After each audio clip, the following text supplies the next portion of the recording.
Hi, we're here at the Ag Media Summit in Scottsdale, Arizona. With me is Jim Lappin with AMVAC, and we're going to talk a little bit about corn rootworm pressure. Now, we've seen, what have you heard actually from this year especially about corn rootworm pressure around the country? Well, we participated in a program with the Iowa State Soybean Association where we actually put traps out into the field across Nebraska, Iowa, parts of northern Illinois, kind of that I-80 corridor, if you will. And what we've seen over the last couple of years is we continue to see rootworm pressure build. So there's a couple different ways to go look for rootworm. You can go out at silking, so the adult beetles move in to feed on the pollen that's on the silk. So if you go in and you're out there scouting your field and you see more than one adult beetle per ear, that's a threshold that you need to think about treating that area for rootworm mixture. The other way you can go out is you can do actually some root digs. You go out, you pull up that plant, you wash it off, and you look at the root system, the root mass, to see has there been actual feeding damage on the root.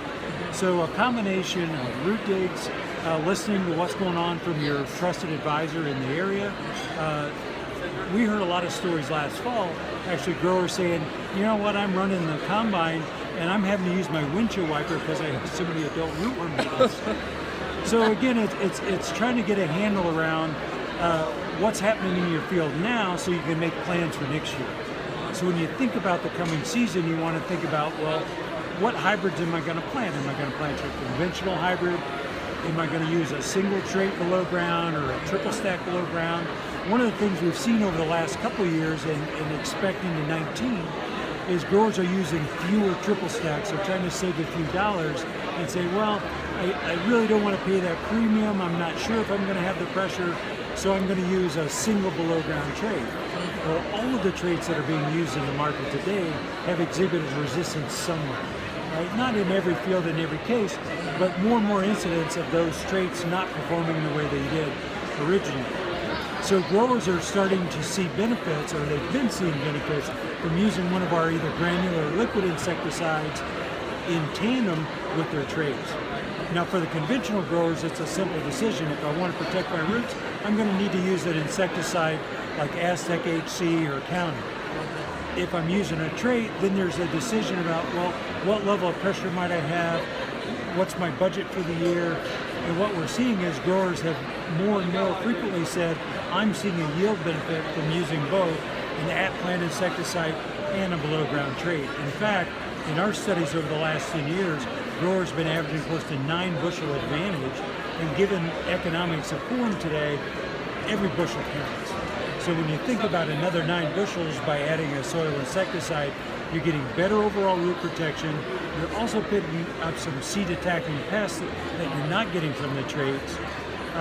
Seed treatments are there for the seed attacking pests. Traits are there for the rootworm. Depending on mixing and matching those inputs, you may not be optimizing. The other thing growers have adopted are refuge in a bag.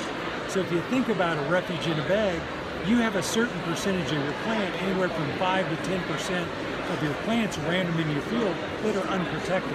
So adding the rootworm product at plant is not only protecting those, it's giving you a higher level of performance on the plant with the trait. Well, it seems like a lot of this is basically farmers not relying on one single mode of action. It seems like the traits have been a simple way to defend up until now. And what you're saying is they should be looking at other modes of action to help protect. Well, one thing we've learned over the last years in agriculture, and it's repeated itself unfortunately, if we overuse one approach, it ultimately will not stand up to the performance criteria that we've set for it. It's happened with many herbicides.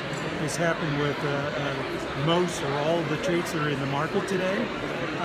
Fortunately, with our granular insecticides, we don't see a high level of resistance. In fact, there's very few documented cases of any resistance for products that have been in the market anywhere from 20 to 30 years. And part of that is because they're not used on every acre every year. So when you overuse that input, you have a tendency to select for those pests that have Mother Nature finds a way, as they say. Well, and you talked a little bit about this, but as you know, after farmers harvest this year, and they're looking ahead to 2019, what should they be considering? Well, they should sit down and talk with their retailer, their trusted advisor, whether it's their own agronomist or their local retailer where they buy their inputs. Sit down and say, here's what I'm thinking about, here's the budget I have to spend, here's the corn hybrid I'm selecting, and then design your insect strategy and your weed control strategy around those hybrids. All right, very good. Jim, that's all the questions I have. Anything else you'd like to add?